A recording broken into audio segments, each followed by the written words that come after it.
नमस्कार, मैं हूं रुचि शर्मा। वेब3 की तमाम बड़ी खबरें लेकर हाजिर हैं हम। यूनाइटेड अरब एमिरेट्स और इंडिया रुपी में नॉन ऑयल कॉमर्स को बढ़ावा देने के तरीकों पर चर्चा कर रही है, क्योंकि गल्फ कंट्री अपने सेकेंड लार्जेस्ट ट्रेड पार्टनर के साथ संबंधों को मजबूत करना चाहता है। यूएई के फॉरेन ट्रेड स्टेट मिनिस्टर थानी अल ज़ियोदी ने स्विट्जरलैंड के डावोस में ब्लूमबर्ग टेलीविजन को बताया, हम अभी भी इस दिरहम रुपी ट्रेड पर इंडिया के साथ अर्ली स्टेज डिस्कशन कर रहे हैं। अल-ज़ियोदी ने कहा, यूएई ट्रेड को आगे बढ़ाने के लिए क्रिप्टो एक मेजर रोल निभाएगा। यूएई और स्पेशली दुबई अपनी क्रिप्टो फ्रेंडली पॉलिसीज के साथ दुनिया की सबसे बड़ी फर्म्स को लुभाने के लिए काम कर रहा है। अल-ज़ियोदी ने कहा, सबसे महत्वपूर्ण बात यह है कि जब क्रिप्टो करेंसी और क्रिप्टो कंपनियों की बात आती है तो हम ग्लोबल गवर्नेंस सुनिश्चित करते हैं।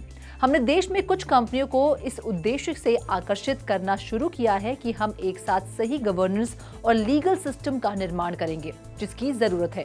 यूएई क्रूशल पार्टनर्स के साथ व्यापार बढ़ाने की मांग कर रहा है और पिछले साल इंडिया, इंडोनेशिया, टर्की, इजराइल और यूक्रेन सहित कई देशों के साथ कई आर्थिक समझौतों पर हस्ताक्षर किए हैं। अल-ज़ियोदी ने कहा कि आने वाले महीनों में यूएई, कंबोडिया और जॉर्जिया के साथ इसी तरह के समझौते को अंतिम रूप देने की उम्मीद करता है। बढ़ते हैं अगली खबर की ओर। 19 जनवरी की घोषणा के अनुसार क्रिप्टो करेंसी एक्सचेंज बाइनेंस ने नॉन फंजिबल टोकन लिस्टिंग के लिए अपने नियमों को कड़ा कर दिया है। 2 फरवरी 2023 से बाइनेंस 2 अक्टूबर 2022 से पहले लिस्टेड सभी एनएफटीज को हटा देगा और 1 नवंबर 2022 और 31 जनवरी 2023 के बीच एवरेज डीलिंग ट्रेडिंग वॉल्यूम $1000 से कम होगा। इसके अलावा 21 जनवरी 2023 के बाद एनएफटी आर्टिस्ट हर दिन सिर्फ 5 डिजिटल कलेक्टिबल्स को मिंट कर सकते हैं। बाइनेंस एनएफटी को सेलर्स को अपने नो योर कस्टमर वेरिफिकेशन को पूरा करने की जरूरत होती है और प्लेटफॉर्म पर लिस्टिंग होने से पहले कम से कम 2 फॉलोअर्स होनी चाहिए। रिवाइज्ड रूल्स के अलावा बाइनेंस ने कहा कि ये एनएफटी लिस्टिंग को पीरियडिकली रिव्यू करेगा और जो इसके स्टैंडर्ड्स को पूरा नहीं करती उन्हें डीलिस्ट करने की सिफारिश करती है। 2 जरूरतों को पूरा नहीं करने वाले सभी डिजिटल कलेक्टिबल्स को 2 फरवरी 2023 तक ऑटोमेटिकली डीलिस्ट कर दिया जाएगा। डीलिस्ट किए गए एसेट अभी भी यूजर्स के वॉलेट में दिखाई देंगे। बाकी अहम खबरों के लिए करते हैं विशाखा का रुख। Over to you Vishakha. वेब3 टेक्नोलॉजी में इस तरह का पोटेंशियल है कि वो अलग अलग ट्रेडिशनल इंडस्ट्रीज और रेवोल्यूशनाइज्ड रेट्रो सिस्टम्स को ब्रेक कर सके। इसमें म्यूजिक इंडस्ट्री के साथ हाल में क्रिएटिव सेक्टर्स जैसे फिल्म इंडस्ट्री का भी नाम शामिल है।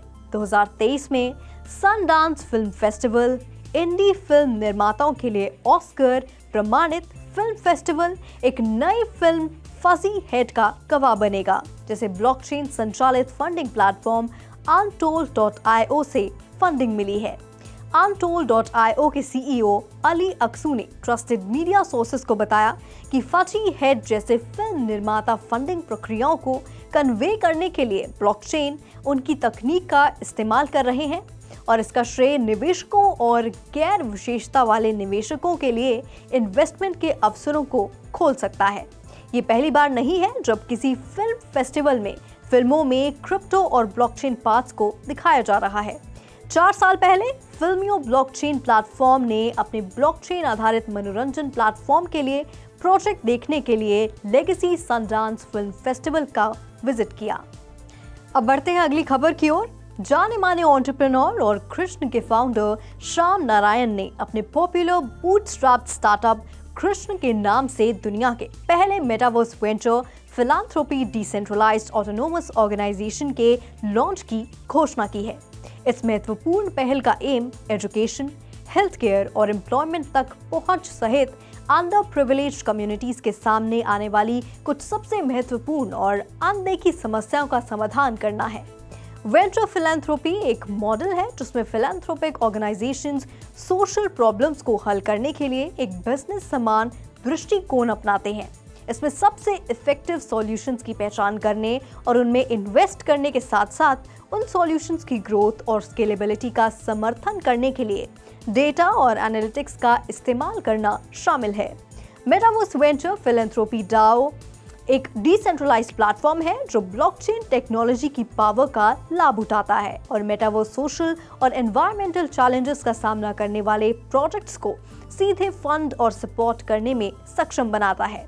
Christ metaverse venture philanthropy DAO की प्रमुख विशेषताओं में से एक है कि ये स्मार्ट कॉन्ट्रैक्ट्स का इस्तेमाल फंड्स के एलोकेशन और यूटिलाइजेशन को ट्रांसपेरेंटली और सिक्योरली ट्रैक करने के साथ साथ इंडिविजुअल्स को रिसोर्सेज प्रोवाइड करने के लिए करता है।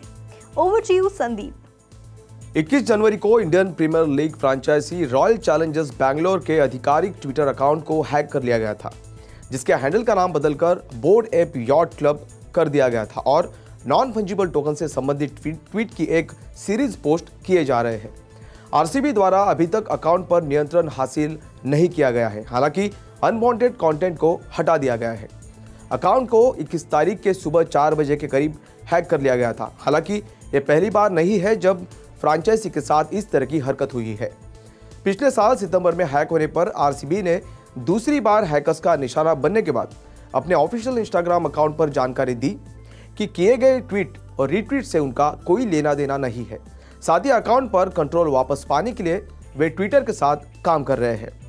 तो आज के लिए बस इतना ही। ऐसी वेब3 से जुड़ी सभी खबरों को लेकर हम आपसे फिर मिलेंगे। तब तक के लिए देखते रहिए 3.0 TV।